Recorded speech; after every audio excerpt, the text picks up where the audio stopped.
Just have a quick look at, you can see Argentina and Chile. I just highlighted those two.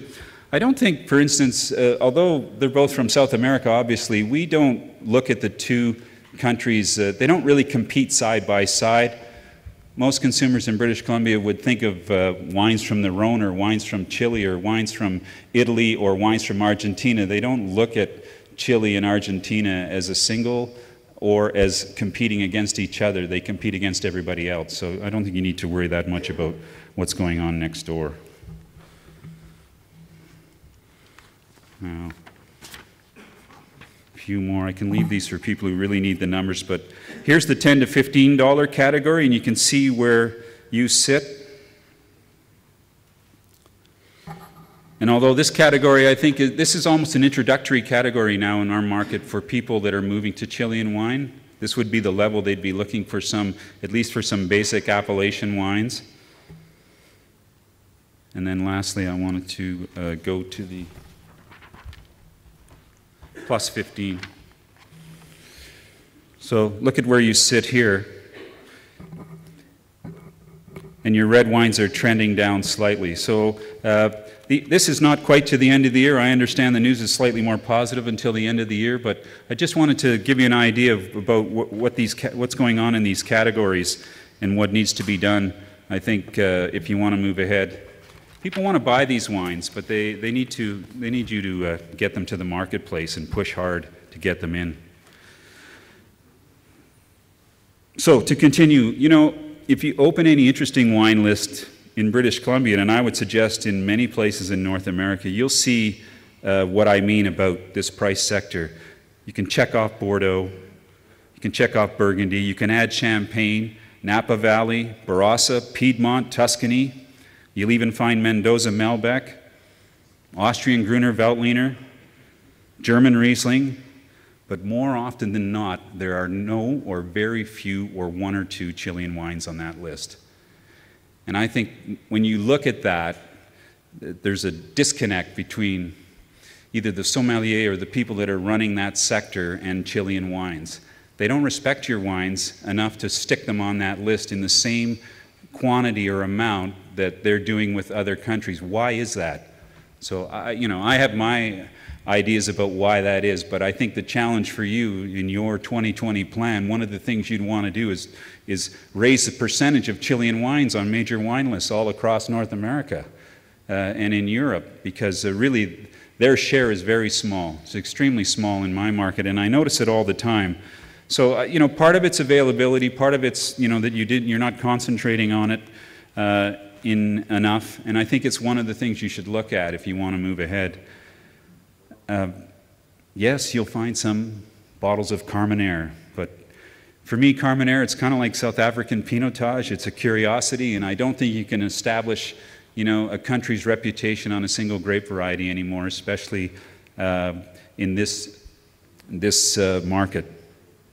Chile's strength, I think, is its fabulously natural and isolated wine regions. I mean that. They really are natural, almost untouched, and extremely isolated. These are huge jewels to have when you talk about your wines. You don't talk enough about that when you present your wines.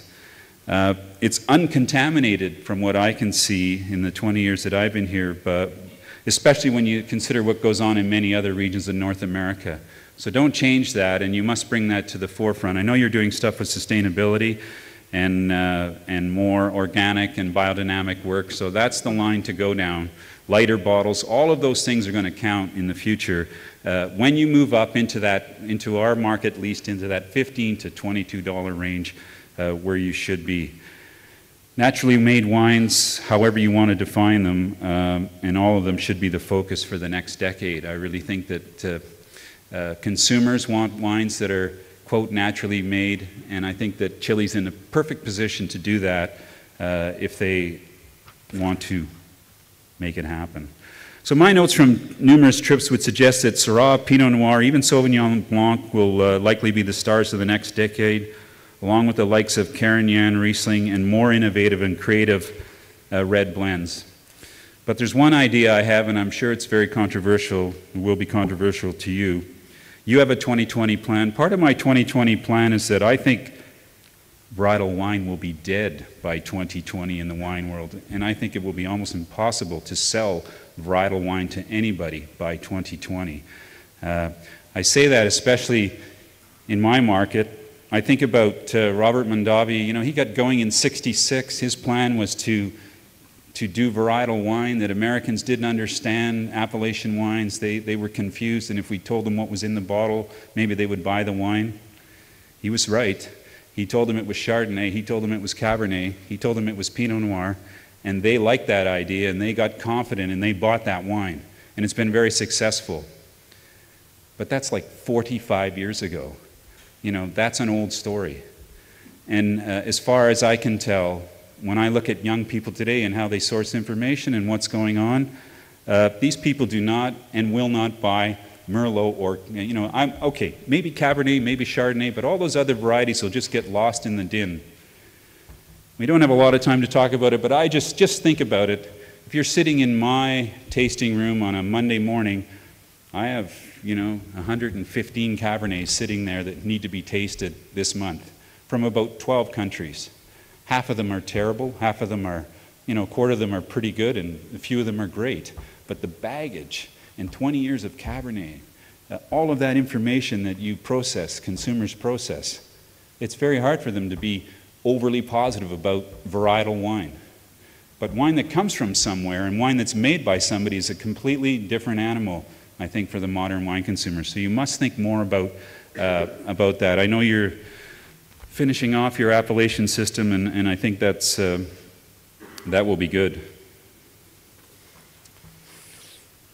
Temperature, altitude, longitude, yes, even latitude, all are part of a new story that should be told about your wines. If you're still unconvinced about all this, really think about it. Go to Europe, spend a week in Burgundy. I'm never usually trying to say that you should be Europe or France or anybody, but they've been in it a long time. They have learned a few things. Yes, Pinot Noir and Chardonnay cover those vineyards in Burgundy, but the story is always about the people and the places. You know, it's about Pouligny, it's about Chassagne, it's about Meursault, it's about Corton, it's about Faiveley, it's about Laflèvre, it's about Latour, it's about DRC. That's what Burgundy is about. It's about wines that come from a place that are made by people. It's not about Chardonnay. It's never been about Chardonnay. If you say it tastes like Chardonnay, they get all like, they're not happy. They need you to discover their wines, the terroir, and what's in that bottle. Because they learned decades ago that no one can copy your terroir. And that's why Chilean Sauvignon Blanc doesn't scare anybody in Sancerre. Now, I like Chilean Sauvignon Blanc. And in 10 years, I think Leda Sauvignon could be a completely different story. But it's going to come from Leda, and the story's going to be Leda. And it's going to be the people who make the wine in Leda. And people who drink Sauvignon Blanc, who know the Sauvignon Blancs of New Zealand, will compare them with Leda and will compare them with Sancerre. And they'll stop talking about Sauvignon Blanc and start talking about the person who made that wine and the style of the wine and the texture and the structure and what they're doing. We had some great examples this week. We had some big fights in the tasting room about whether structure was more important than nose. But that's way better than talking about the variety. One thing, though, is no one knows for better what the wines of Chile have to offer than Chileans themselves. Be yourselves. You listen to everybody around the world, but in the end, you must be Chilean if you want to be successful. Perhaps it's time Chile decided what's best for its future. Shaking the cheap image is not going to be just about raising prices. There has to be an attitude change. The industry's youngest and brightest will need to step up and pursue the next 20 years with the same passion as Aurelio Montes, Eduardo Chadwick, Agustin Hunes, Alvaro Espinosa, and Ignacio Racaberna. I met all these people years ago. They were passionate driving forces. But it's time for younger people to step forward and move the bar higher.